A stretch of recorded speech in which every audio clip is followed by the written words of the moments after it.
देखो बेटा, इफ्लक्स का मतलब क्या है? ये कोई कंटेनर है जिसमें हम लोगों ने कोई लिक्विड इस तरीके से फिल कर रखा है और इस जगह पर हमने एक इसमें होल कर दिया, तो ऑब्वियस है यहाँ से अब जो लिक्विड होगा वो लीक आउट करेगा।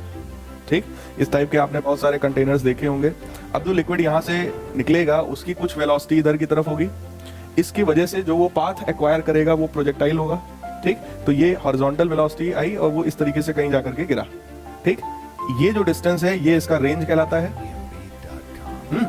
टोटल जो हाइट है उसको अगर हम लोग कुछ कैपिटल एच मान लें तो ये कैपिटल एच हो गया इसका टोटल हाइट। और ये जो ओरिफिस आपने बनाया, मतलब ये जो होल आपने किया, इसका नाम क्या है यहाँ पर? ओरिफिस। इसको हमने ऊपर से कुछ एच हाइट पर किया है, तो नीचे से इसकी हाइट कितनी हुई? एच माइनस, तो ये हाइट हो गई बेटा एच माइनस एच। इतने डायग्राम में तो कोई दिक्कत नहीं किसी को। ठीक है, अब यहाँ पर भी हम लोग वही सेम काम कर सकते हैं कि जो प्रिंसिपल ऑफ कंटिन्यूटी और जो आपने बर्नौलीज थ्योरम पढ़ रखा है, we can apply it here. ठीक, तो जरा एक बताओ, अगर हम लोग बर्नौलीज थ्योरम लगाते हैं तो बर्नौलीज थ्योरम तो यही कहता है ना कि किसी भी ट्यूब के हर क्रॉस सेक्शन पे sum of all those three energies will be constant. तो इस वाले क्रॉस सेक्शन पर, यहाँ पर इस क्रॉस सेक्शन के लिए सबसे पहले बताइए कौन कौन सी एनर्जीज है? यहाँ का प्रेशर P प्लस हाफ, बोलो यार। यहाँ पर काइनेटिक एनर्जी है। अगर किसी कंटेनर में आपने लिक्विड डाल के ऐसे रखा है तो ऊपर वाली लेयर में काइनेटिक एनर्जी है या नहीं है?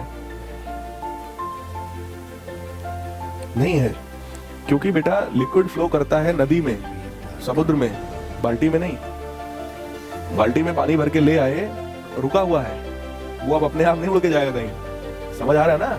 गिलास में पानी लाए हो तो वो फ्लो नहीं कर रहा है, उसका टॉप लेयर वहीं रुका हुआ है। तो ये क्लोज्ड कंटेनर में है। क्लोज्ड कंटेनर में होने का मतलब यहाँ की जो काइनेटिक एनर्जी है दैट इज ऑलमोस्ट नेग्लिजिबल। या दूसरे सब तरीके से अगर मैं आपको समझाऊं, यहाँ का क्रॉस सेक्शनल एरिया A1 है, यहाँ का क्रॉस सेक्शनल एरिया A2 है, और बोलो A2 बहुत छोटा है, तो इसके लिए A1 बहुत बड़ा है। अगर A1 बड़ा होगा तो वहां पर V1 छोटा होगा, क्योंकि A1 V1 बराबर। तो अगर यहाँ का एरिया ज्यादा तो यहाँ की वेलोसिटी कम। समझ आ रहा है? ठीक, तो आपने क्या कहा कि सर यहाँ काइनेटिक एनर्जी है नहीं, यहाँ पे कौन सी एनर्जी है? पोटेंशियल। कितनी है? Rho G H. That should be equal to, यहाँ का प्रेशर कितना भाई? यहाँ का प्रेशर कितना?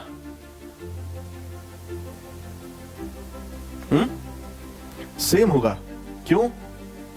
क्योंकि यहां भी प्रेशर एटमॉस्फेरिक प्रेशर था और यहां भी प्रेशर एटमॉस्फेरिक प्रेशर है, क्योंकि ये भी एटमॉस्फेयर के लिए ओपन है।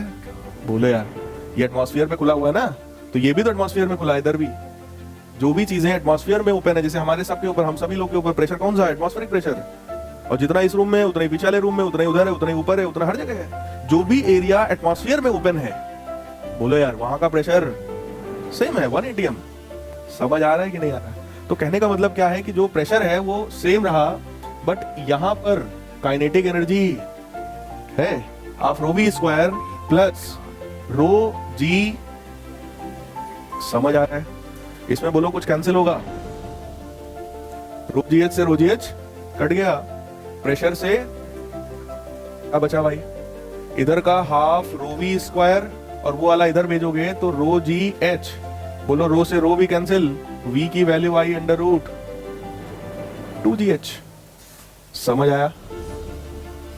स्पीड आ गई 2gh। और बोलो अगर यही सेम स्पीड आती, ध्यान से सुनना भाई, यही सेम स्पीड आती अगर मैं किसी वाटर को यहां से इतनी हाइट नीचे गिरा देता तो। बोलो यार, ये हाइट कितनी थी?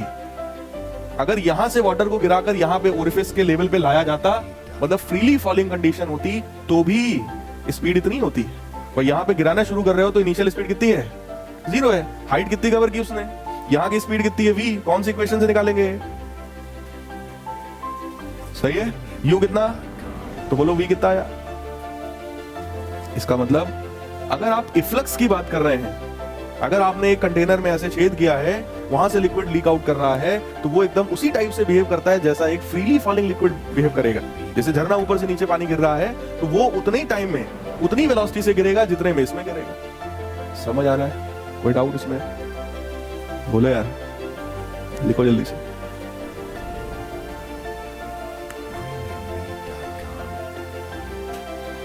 अच्छा, कोई टाइम बता सकता है कितना टाइम लगेगा नीचे गिरने में?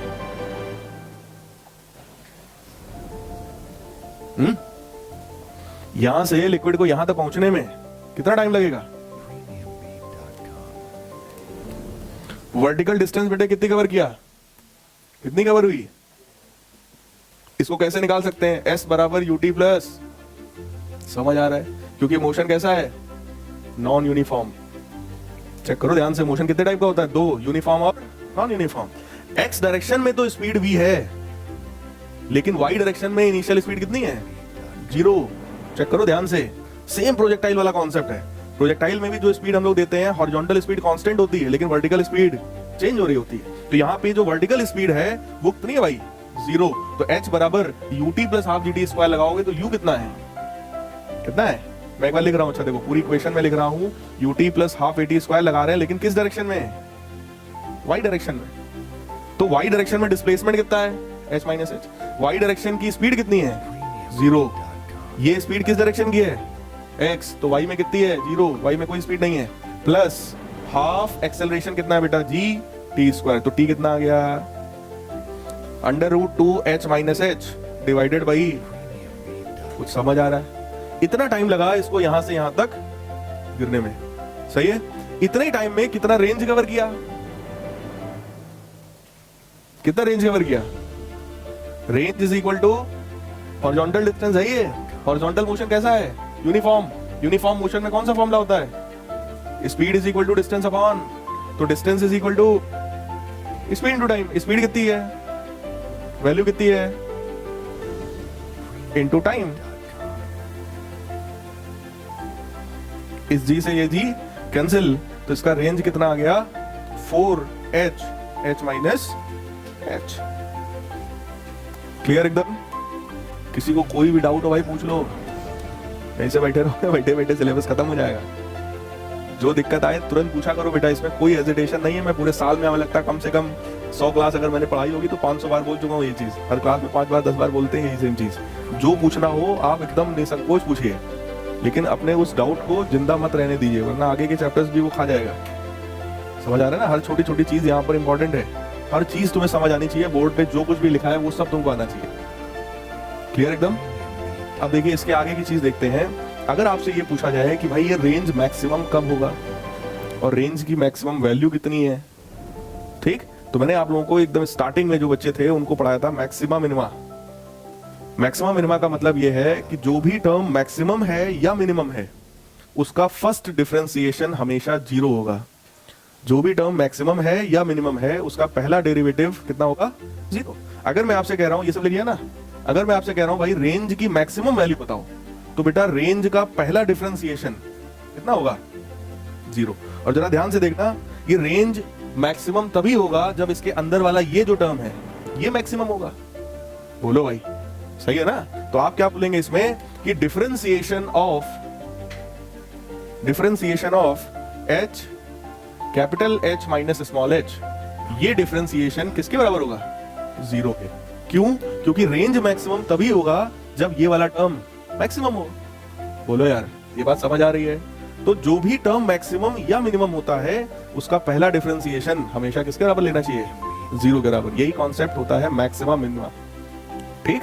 तो मैक्सिमम मिनिमम का पहला प्रिंसिपल यही है। अब इसका डिफरेंशिएशन जब आप निकालेंगे तो ध्यान से देखिएगा, d by D H of h capital H minus h square equal to 0। यहां पर बोलो ये कैपिटल H कांस्टेंट है, बाहर आ गया। स्मॉल h का डिफरेंशिएशन स्मॉल h के रिस्पेक्ट में कितना होगा? 1 माइनस h स्क्वायर का कितना होगा भाई? 2h।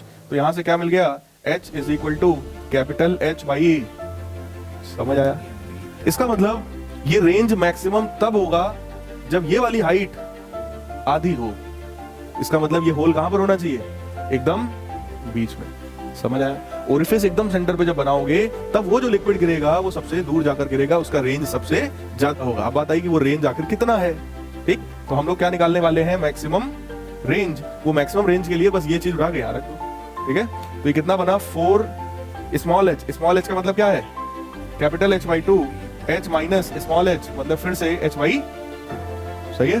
देखिए अंडर रूट 4h बाई 2, ये कितना आएगा? ये सब कैंसिल।